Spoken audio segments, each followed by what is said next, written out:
Hi, I'm Matt Ricardo, and you're watching Matt Ricardo's London Varieties. So up next we have Mr. Al Murray, better known as the pub landlord, one of the country's most beloved and successful comedians, but essentially what he does is a musical act. He's a character comedian, which is why I wanted to sit down and have a chat to him. So I love all this. So this is, he's right about varieties. It exists, and it's not a special or weird thing. I used to do a special act, yeah, a long time ago, which we're going to talk about in a minute, I think. Okay. Yeah. Which is a very odd one that's hard to explain. Which we're going to hear now. Which we're going to hear now, yeah. I think we're on. Cheers. You're done with me? Yeah, brilliant. Please welcome Mr. Al Murray.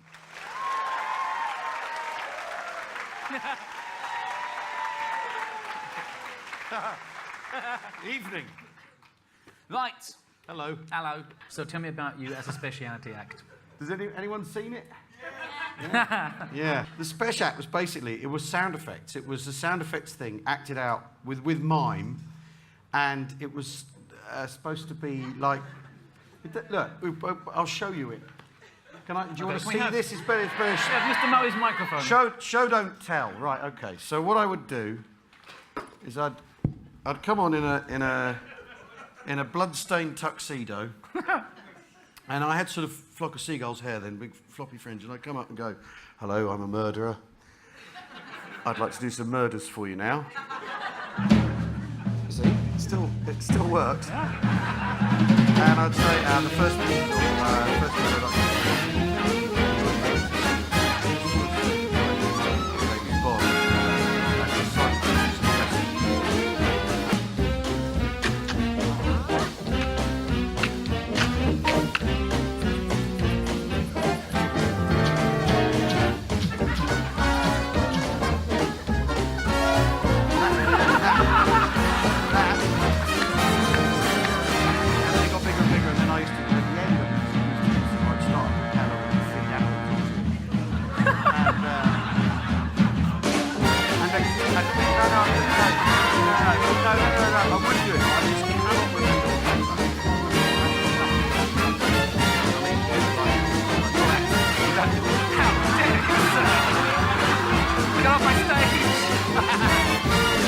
Without the patter, it is literally someone going like that. I have a degree from Oxford, and I'd be on the stage going thinking to myself, maybe this is the wrong term. That's quite a common issue, but it's fully held. I was trying to find someone else, another character. Yeah. But it's true though, in terms of I'll take that. Yeah. You look at the first thing it's about, but actually it's... No, I agree. I agree. Dave Edwards is very much one of right, what am I doing? How do I do this? What's the space?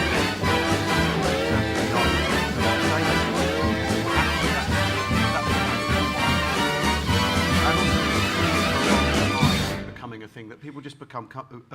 the first year I did at Edinburgh, it did really well. I was nominated for the Perrier, and then everyone's immediately going, well, what are you going to do next year? I thought, well, this is working. I'll write another hour. And in fact, Brendan Burns very wisely said is that comics tell the kind of jokes they can tell. If you've got a comic who goes, oh, I don't really like one-liners, it's because he can't do them. Yeah. And I can't do observational, and I can't do political because I just find it too difficult to make my mind up about it. Andre, you said do the car boot, didn't you? Andre Vincent's here, yeah. The car boot is the thing from the sound effects that was this was the showstopper. So if we're finishing, we'll close this is with the show-stopping sound effect. It's the sound of a car boot opening and then closing. So I'll get this on. Come in. Here we go. Wait for it. Wait for it. Mr. Al Murray, ladies and gentlemen. Thank you very much. He is one of the last surviving links between the working men's club, the old school variety, and new school television. I think of my childhood and magic and stuff. And when variety was really dying, the Paul Daniels Show kept variety. Paul Daniels, the king of magic in the UK. Legend of the utmost quality. Worldwide legend, that man. Paul Daniels is the reason why everyone currently working in show business works in show business. And Debbie McGee, the princess, ironically married to the king. That's not right. A legend. Such an influence, I think, on modern circus of today, and people don't realise. The first 2.5 years of me turning professional, I only had 18 nights off. And that's where you learn your trade. Yeah. And I learned, and it was great.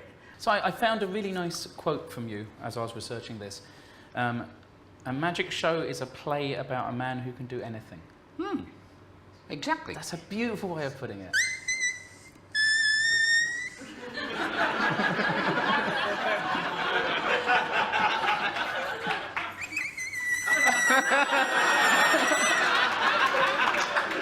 Got to be able to do anything, he said, didn't he? Yeah, that's what he said. So how did you find magic? It's one of them things. I just got hooked on it. You don't know why. Were you kissed on the cheek by the goddess Marja? Or were you bitten on the bum by the magic bug? You know, it's just up to you. So what I did was I made my act. I did 3 tricks in the act. That was one of them, cup on the ball. And in the first trick, I talked about the 2 tricks I was going to do. In the middle trick, I talked about the trick I'd done and the one I was going to do. Oh. And in this trick, I talked about those 2 I'd just done. And when I came off, Johnny Hamp walked up to me and he says, I can't figure out whether you're very clever or very lucky, because he said, I can't edit that. And I said, I was shocked. I said, what, edit? What does that mean, you know?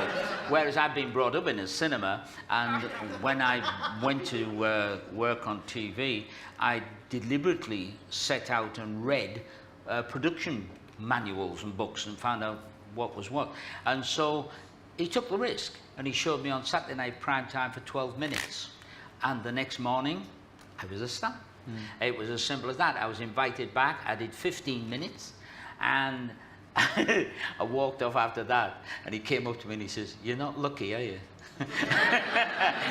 You know more than most about how Variety is presented on television, how to do it, you know? So what's your opinion on the current state of Variety on television? Well, the problem has been, over the last lot of years, is that they put all the impressionists in one show and all the singers in another show and all the magicians in another show. That's what they've done. And they use this word, which didn't exist when I was coming through, and it's called demographics. There's no demographic in Variety. Variety appeals, look around here, look at all the ages you've got here, you know, and that's great. And this is what Variety should be, and it should be on TV, appealing right across. Now, how do you do it? How do you shoot it? Well, just because you've got technology, you don't have to use it. I used to fight like hell because they had this big crane come in to the studio over the heads of the audience. You know, to watch the act. When did you fly into a club in a helicopter? You never did, you know? And there was a great, great film director, Billy, and he would never shoot anything unless the camera was at eye level. Okay? Never. So, because that's where people look. So for me, don't jump about all over the place. Let the act entertain, and don't try to improve it with bad camera work. That's it. Yeah. Okay, we're coming to the end of our time. Well, when I'm king, you do know it's all going to change. Of course. I expect to be in your court. Okay.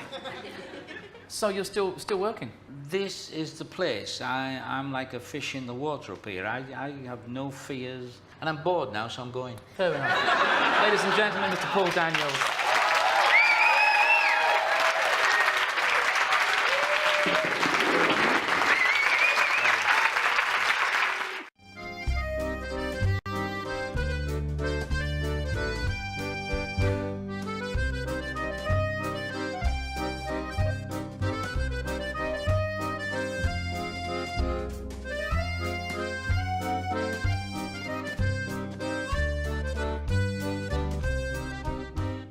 So, here I am in Piccadilly, and I'm here to have a few words with a man that, 20 odd years ago, I used to hang out with and work with every day. But since then, he's gone on to be one of the world's biggest comedy stars. It's going to be fun to catch up with Eddie Izzard.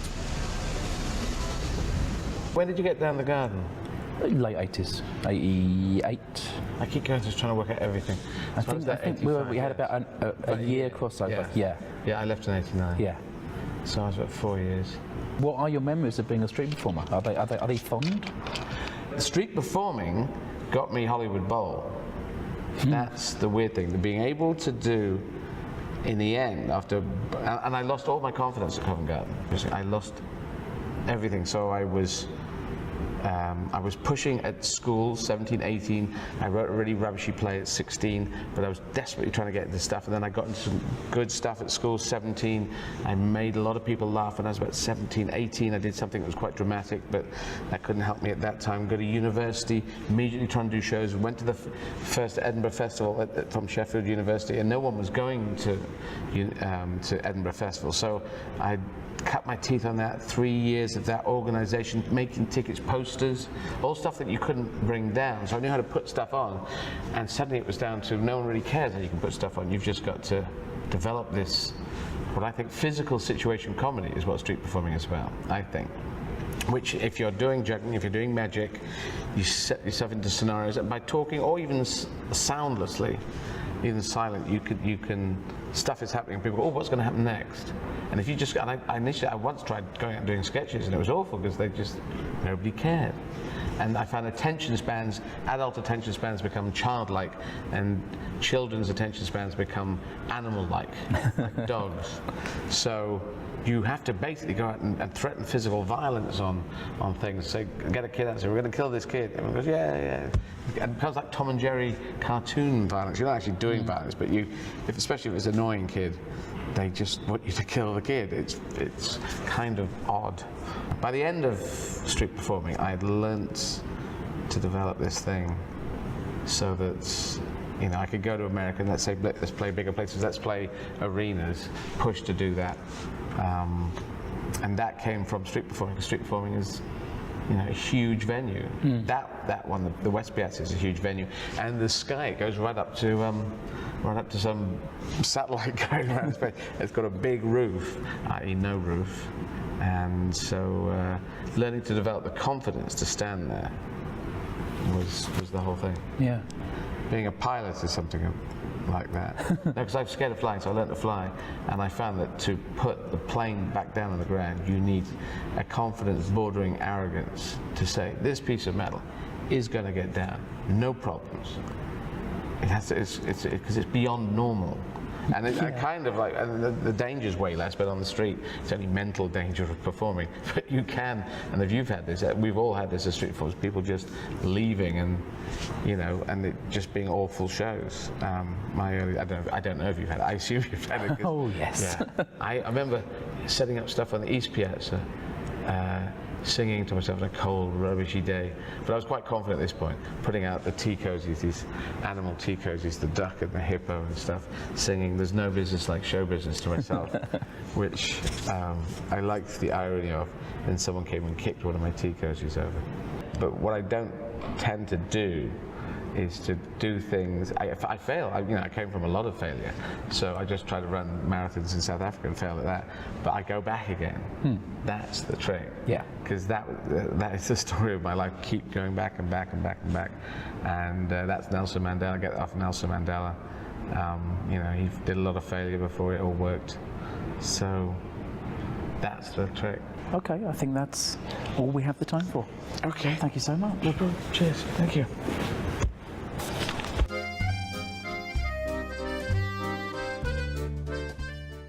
My name's Matt Ricardo. That was your London Varieties.